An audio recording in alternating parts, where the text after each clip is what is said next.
अस्सलाम वालेकुम फ्रेंड्स, मेरा नाम मोहम्मद हैदर अली और आप देख रहे हैं बैंकिंग क्यू। तो आज हम बात करने वाले हैं क्रेडिट कार्ड के हवाले से कि क्रेडिट कार्ड क्या है, क्रेडिट कार्ड और डेबिट कार्ड में डिफरेंस क्या है, फ़र्क क्या है आपस में और इसके अलावा क्रेडिट कार्ड से हमें क्या फ़ायदा हासिल हो सकता है, इसको अप्लाई कैसे किया जा सकता है, कौन-कौन से लोग इसके लिए एलिजिबल हैं और कौन से नहीं और लास्ट में बात करेंगे कि क्यों इस्लामिक बैंक्स जो हैं वो क्रेडिट कार्ड की सहूलत नहीं देते। तो सबसे पहले मैं बात करता हूँ कि क्रेडिट कार्ड है क्या? बेसिकली एज़ टर्म डिफाइन किया जा सकता है क्रेडिट मतलब उधार। ऐसा कार्ड जो कि आपको एक सर्टेन लिमिट एक हद के अंदर रखते हुए उधार रकम देता है, चीज़ें परचेज़ करने के लिए, इसको हम अपनी आम ज़बान में क्रेडिट कार्ड कहते हैं या बैंकिंग टर्म्स के अंदर हम इसको क्रेडिट कार्ड्स कहते हैं।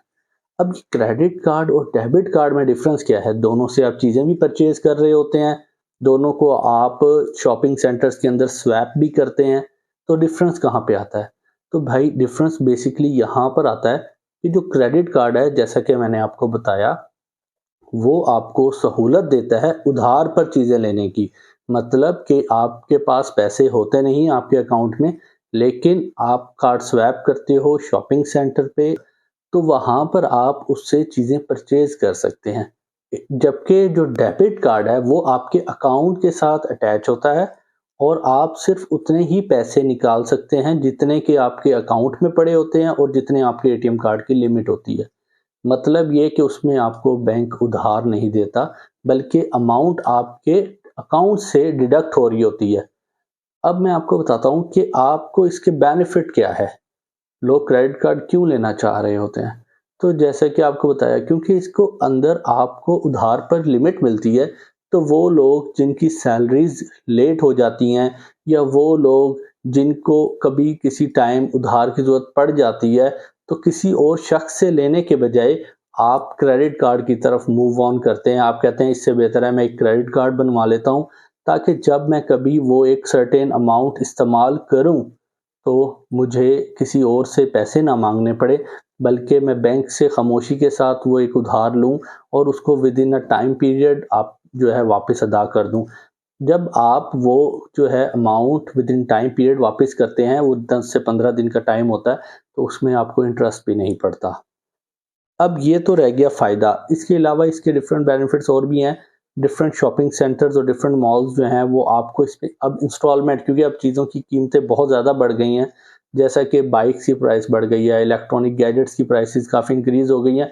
तो डिफरेंट बैंक्स जो हैं वो मार्केट में आपको अट्रैक्ट करने के लिए ना आपके क्रेडिट कार्ड पर आपको इंस्टॉलमेंट प्लान्स ऑफ़र करने लगे हैं विदाउट ज़ीरो मार्कअप। ठीक है? तो इस सारी चीज़ों को देखते हुए काफ़ी सहूलत रह जाती है क्रेडिट कार्ड की। अच्छा, अब मैं आपको एक तरीका बताता हूँ कि आप क्रेडिट कार्ड अप्लाई कैसे कर सकते हैं। तो क्रेडिट कार्ड को अप्लाई करने का तरीका बहुत ही आसान है। इसके लिए लाज़मी नहीं है कि आप जिस बैंक का क्रेडिट कार्ड लेना चाहते हैं, उसमें आपका अकाउंट हो, बल्कि पाकिस्तान के अंदर जब किसी भी बैंक के अंदर आपका अगर अकाउंट है, आपकी स्टेटमेंट बन रही है, तो आप उस स्टेटमेंट की बेस पर क्रेडिट कार्ड हासिल कर सकते हैं। मिनिमम जो टाइम पीरियड है वो 3 टू 6 मंथ है। एटलीस्ट आपका जो अकाउंट हो वो 3 महीने से 6 महीने तक चला हुआ हो। उसके अंदर ट्रांज़ैक्शंस हर महीने हो रही हों। ये नहीं कि आपने खुलवा लिया, पैसे आए भी नहीं, पैसे गए भी नहीं, बल्कि एक अमाउंट कोई भी एबीसी कोई भी अमाउंट जो है वो उसमें पड़ी हुई थी लेकिन आपने ना निकाली, ना जमा कराई, तो इस तरह का ना हो, बल्कि इन आउट वाला ट्रांज़ैक्शन वाला अकाउंट हो। तो उसपे आपको बआसानी जिस भी बैंक से आप चाहें, आप क्रेडिट कार्ड हासिल कर सकते हैं। अच्छा, ये तो था इसके बारे में कि आप क्रेडिट कार्ड कैसे हासिल कर सकते हैं। इसमें मैं साथ-साथ एक बात आपको ऐड करूँ कि आजकल पाकिस्तानी हालात को मद्देनज़र रखते हुए जो बिज़नेसमैन हैं, उनको बैंक्स क्रेडिट कार्ड देते हुए थोड़ा-सा अवॉइड कर रहे हैं।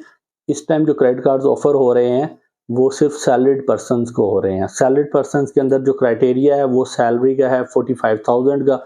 अगर आपकी तनख्वाह जो है 45,000 से कम है, तो आपको क्रेडिट कार्ड ऑफ़र नहीं होगा।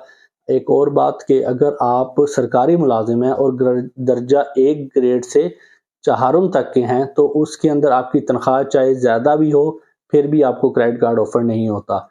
और एक और जो हमारे पास एक स्लैब आता है जिसके अंदर क्रेडिट कार्ड्स ऑफ़र नहीं हो रहे होते, वो होते हैं पेप, पीईपी। पेप जो है वो स्टैंड्स फॉर होता है पॉलिटिकल एक्सपोज पर्सन्स, जो पेप है उनको भी क्रेडिट कार्ड ऑफर्स नहीं होते जो कि डायरेक्टली पॉलिटिक्स में इन्वॉल्व हों या इस तरह के इदारे में रहते हों जहाँ पे आप किसी पर जदोवोब कर सकते हो। तो पेप्स को जो है हम जो है जितने भी बैंक्स हैं वो एटीएम कार्ड ऑफर नहीं करते, क्रेडिट कार्ड सॉरी पेप को क्रेडिट कार्ड ऑफर नहीं किया जाता।